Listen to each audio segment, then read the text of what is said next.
জানেন, জীবনের সবচেয়ে বড় হার কখন হয়? যখন পকেটে একটা টাকাও থাকে না। না, যখন খুব কাছের প্রিয় মানুষটা ছেড়ে চলে যায়, তাও না। জীবনের সবচেয়ে বড় পরাজয়টা সেদিন হয় যেদিন আপনি আয়নার সামনে দাঁড়িয়ে নিজের চোখের দিকে তাকিয়ে আর ভরসা পান না। যেদিন আপনার মনে হয় আমাকে দিয়ে আর কিচ্ছু হবে না, ঠিক সেদিনই আপনি সত্যিকার অর্থে হেরে যান। আমরা অনেকেই ভাবি আমাদের বাইরের শত্রু বা পরিস্থিতি আমাদের থামিয়ে দিচ্ছে, কিন্তু বিশ্বাস করুন, আপনার সবচেয়ে বড় শত্রুটি আপনার নিজের মনের ভেতরেই লুকিয়ে আছে, যেটা আপনাকে প্রতি মুহূর্তে কানে কানে বলে তুই পারবি না। আজ আপনাদের এমন একটা গল্প শোনাবো যা শোনার পর হয়তো আপনার নিজের প্রতি হারিয়ে যাওয়া বিশ্বাসটা আবার ফিরে আসবে। গল্পটা খুব সাধারণ, কিন্তু এর শিক্ষাটা আপনার জীবন বদলে দিতে পারে। আমাদের গল্পের মূল চরিত্রটির নাম অয়ন। অয়ন খুব সাধারণ একটা ছেলে, ঠিক আমার বা আপনার মতো। ছোটবেলা থেকেই অয়নের একটা শখ ছিল সে নিজের হাতে কিছু তৈরি করবে। সে খুব ভালো ছবি আঁকত। স্কুলের খাতায়, বাড়ির দেয়ালে যেখানেই সুযোগ পেত সে তার কল্পনার রং ছড়িয়ে দিত। সবাই বলতো বড় হয়ে অয়ন অনেক বড় শিল্পী হবে। অয়নও সেটা বিশ্বাস করত।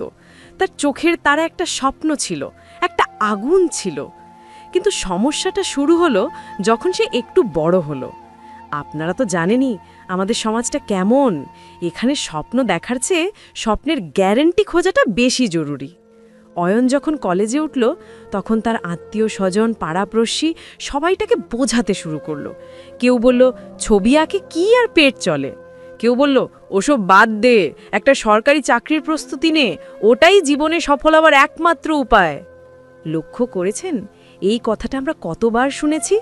আসলে অয়নও তখন বিভ্রান্ত হয়ে পড়েছিল।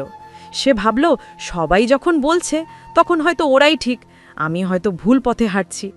এই যে নিজের মনের আওয়াজকে উপেক্ষা করে অন্যের কথা শোনা শুরু হলো, এটাই ছিল অয়নের নিজের প্রতি বিশ্বাস হারানোর প্রথম ধাপ। অয়ন ছবি আঁকা ছেড়ে দিল। তার রং তুলিগুলো আলমারির এক কোনায় ধুলো জমতে শুরু করলো।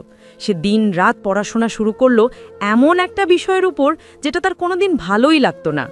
সে জোর করে নিজেকে বোঝাতে চাইল যে এটাই জীবন, এভাবেই চলতে হয়। কিন্তু জোর করে কি আর জীবন চলে? পরীক্ষার রেজাল্ট বের হলো আর অয়ন খুব খারাপভাবে ফেল করলো।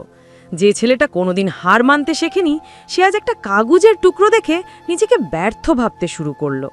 এই ব্যর্থতাটা তার মনে এমনভাবে গেঁথে গেল যে সে নিজেকে পুরোপুরি গুটিয়ে নিল। ঘর থেকে বেরোনো বন্ধ করে দিল, কারো সাথে কথা বলতো না, সারাদিন শুয়ে শুয়ে ছাদের দিকে তাকিয়ে থাকত। তার মনে হতো সবাই নিয়ে তাকে হাসাহাসি করছে। তার মনে হতো সে পরিবারের বোঝা। এই সময়টা আমাদের অনেকের জীবনেই আসে, তাই না? যখন মনে হয় পায়ের তলায় মাটি সরে গেছে। অয়ন ভাবত তার দ্বারা কিচ্ছু হবে না। সে ভুলে গেল যে একদিন সে কত সুন্দর ছবি আঁকত। সে ভুলে গেল তার আসল প্রতিভা কী ছিল। একদিন অয়নের এক পুরনো স্কুল শিক্ষক, যিনি এখন অবসরে আছেন, অয়নের এই অবস্থার কথা শুনলেন। তিনি অয়নের বাড়িতে এলেন। অয়ন প্রথমে দেখা করতে চাইল না, কিন্তু স্যারের জোরাজুরিতে তাকে আসতেই হলো। স্যার অয়নের দিকে তাকিয়ে মুচকি হাসলেন। অয়ন অবাক হলো। সে ভেবেছিল স্যার তাকে বকা দেবেন বা উপদেশ দেবেন, কিন্তু স্যার পকেট থেকে একটা পুরনো ধুলোমাখা পাথর বের করলেন। পাথরটা দেখতে একদম সাধারণ, এমনকি একটু কদাকারও বলা চলে। স্যার অয়নের হাতে পাথরটা দিয়ে বললেন, অয়ন, এই পাথরটার দাম কত হতে পারে বলে তোর মনে হয়? অয়ন পাথরটা উল্টে পাল্টে দেখল। নোংরা খসখসে একটা পাথর। সে বলল, স্যার এটার তো কোনো দামই নেই, বড় জোর কেউ এটা দিয়ে কাগজ চাপা দিতে পারে। স্যার হাসলেন, বললেন, তুই ঠিক বলেছিস, এখনকার অবস্থায় এটার কোনো দাম নেই, কিন্তু যদি আমি বলি এই পাথরটার ভেতর একটা হীরা লুকিয়ে আছে? অয়ন অবাক হয়ে বলল, কিভাবে? স্যার তখন বললেন, এই পাথরটা একটা অপরিশোধিত হীরা, কিন্তু এর ওপরের এই নোংরা আস্তরণটা, এই কাদামাটি, এগুলো সব জমে আছে বলে এর ভেতরের আলোটা বাইরে আসতে পারছে না। এটাকে ঘষতে হবে, মাজতে হবে, আঘাত সহ্য করতে হবে, তবেই এর আসল রূপ বের হবে।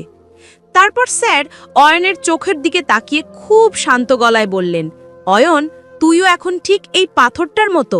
তোর ব্যর্থতা, মানুষের কটু কথা, তোর নিজের মনের ভয়, এগুলো সব হলো এই ওপরের কাদামাটি। তুই বিশ্বাস করে নিয়েছিস যে তুই একটা সাধারণ পাথর। তুই ভুলে গেছিস যে তোর ভেতরেও একটা হীরা আছে। তুই একবার ব্যর্থ হয়েছিস বলে ভাবছিস সব শেষ। মনে রাখিস, ব্যর্থতা থেকে ঘুরে দাঁড়ানোর অবিশ্বাস্য গল্প যারা তৈরি করেছে তারা কেউ ভিনগ্রহের প্রাণী ছিল না, তারা তোর মতোই মানুষ ছিল। অয়নের বুকের ভেতরটা কেমন যেন করে উঠল। অনেকদিন পর কেউ তাকে এমন একটা কথা বলল যা তার মনের দরজায় কড়া নাড়ল। স্যার চলে যাওয়ার আগে বলে গেলেন, নিজের ওপর বিশ্বাস হারানো মানে হলো নিজেকে অপমান করা। সৃষ্টিকর্তা তোকে অকেজো করে বানাননি, তুই কেন নিজেকে বাতিল করছিস? সেই রাতে অয়নের ঘুম হলো না। সে উঠে বসল, আলমারির ধুলো ঝেড়ে সেই পুরনো রং তুলিগুলো বের করল। হাত কাঁপছিল তার। ক্যানভাসে প্রথম যখন তুলিটা ছোঁয়ালো, মনে হলো কত যুগের পরিচিত একটা স্পর্শ। সে আঁকতে শুরু করলো। তার সমস্ত হতাশা, সমস্ত কষ্ট, সমস্ত রাগ সব সে রঙের মাধ্যমে ক্যানভাসে ঢেলে দিল। সে তার ব্যর্থতাকেই আঁকলো, একটা ভেঙে পড়া মানুষ যার ভেতর থেকে আলোর বিচ্ছুরণ বের হচ্ছে, এমন একটা ছবি। ছবিটা আঁকা শেষ হওয়ার পর অয়ন সেতার দিকে তাকিয়ে কেঁদে ফেলল। কিন্তু এই কান্না দুঃখের ছিল না, এই কান্না ছিল নিজেকে ফিরে পাওয়ার। সে বুঝতে পারল এতদিন সে অন্যের নির্দেশিত পথে দৌড়াচ্ছিল বলেই হুচট খেয়েছে। তার রাস্তা তো এটা ছিল না, তার রাস্তা ছিল সৃষ্টির রাস্তা। অয়ন সেই ছবিটি একটি অনলাইন প্রতিযোগিতায় জমা দিল। সে জেতার আশা করেনি, সে শুধু দেখতে চেয়েছিল তার কাজ মানুষের কেমন লাগে। কয়েকদিন পর ফলাফল এলো, অয়নের ছবিটা প্রথম পুরস্কার জিতেছে। শুধু তাই নয়, একজন বিখ্যাত আর্ট কিউরেটর তার সাথে দেখা করতে চাইল। কিন্তু গল্পটা এখানে শেষ নয়। পুরস্কার পাওয়াটা অয়নের আসল জয় ছিল না। অয়নের আসল জয় ছিল সেই মুহূর্তটা যখন সে আবার আয়নার সামনে দাঁড়ালো এবং নিজের চোখে চোখ রেখে বলল, আমি পারি। দেখুন বন্ধুরা, আমাদের জীবনেও এমন মুহূর্ত আসে যখন আমরা ভাবি সব শেষ। আমরা ইউটিউবে বা ফেসবুকে স্ক্রোল করতে করতে অন্যের সফলতার ভিডিও দেখি আর ভাবি, ইস, ওদের জীবনটা কত সুন্দর আর আমার কপালটাই খারাপ। আমরা তখন সার্চ করি কিভাবে দ্রুত ধনী হওয়া যায় বা শর্টকাট সাফল্যের রাস্তা খুঁজি। কিন্তু বিশ্বাস করুন, অন্যের সাফল্যের টাইটেল দেখে নিজের জীবনের স্ক্রিপ্ট বিচার করবেন না। আপনার জীবনের গল্পটা আলাদা। নিজের প্রতি বিশ্বাস হারানো মানে কি জানেন? এটা হলো নিজের পায়ে নিজেই কুড়াল মারা। আপনি যখন নিজেকে বিশ্বাস করেন না, তখন আপনি আসলে বিশ্বজগৎকে বার্তা দিচ্ছেন যে আমাকে সাহায্য করার দরকার নেই, আমি এটার যোগ্য নই। আর আপনি যখন নিজেকে বিশ্বাস করতে শুরু করেন, তখন প্রকৃতিও আপনাকে সাহায্য করার জন্য নতুন নতুন রাস্তা খুলে দেয়। অয়ন যদি সেই দিন স্যারের কথা না শুনত, যদি সে আবার তুলিটা হাতে না নিত, তবে পৃথিবী একজন অসাধারণ শিল্পীকে হারাতো। আর অয়ন সারা জীবন নিজেকে ব্যর্থ ভেবেই কাটিয়ে দিত। পার্থক্যটা কিন্তু খুব সামান্য, শুধু একটা সিদ্ধান্তের, আমি আর একবার চেষ্টা করে দেখব। অনেকে আপনাকে বলবে, তোমার দ্বারা হবে না। তাদের কথা শুনে আপনি যদি থেমে যান, তবে আপনি তাদের কথাটাই সত্যি প্রমাণ করলেন। কিন্তু আপনি যদি তাদের কথাকে চ্যালেঞ্জ হিসেবে নেন, যদি জেদ ধরেন যে আমি করেই দেখাবো, তবেই ইতিহাস তৈরি হবে। মনে রাখবেন, একটা বাঘ যখন শিকার মিস করে, সে কি খাওয়া ছেড়ে দেয়? না, সে পরের শিকারের জন্য আরও দ্বিগুণ প্রস্তুতি নেয়। আর আমরা মানুষ হয়ে একবার ব্যর্থ হলেই হাল ছেড়ে দেই।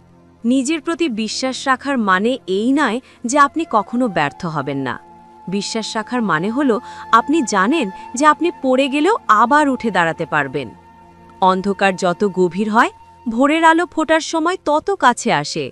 আপনার বর্তমান পরিস্থিতি আপনার শেষ গন্তব্য নয়। আপনার ভেতরেও সেই অয়ন লুকিয়ে আছে।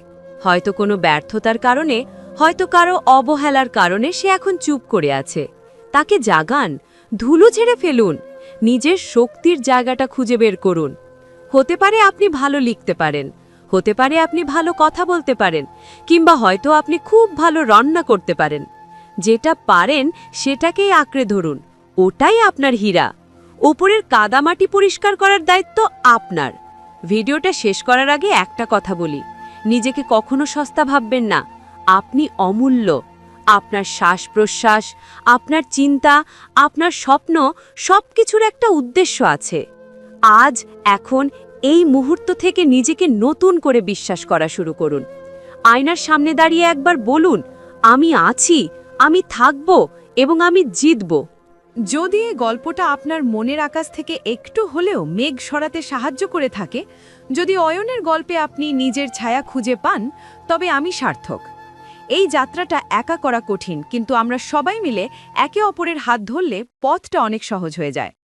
আমার এই ছোট্ট প্রচেষ্টা যদি আপনার ভালো লেগে থাকে, তাহলে ভিডিওটিতে একটি লাইক দিয়ে আমাকে উৎসাহিত করবেন।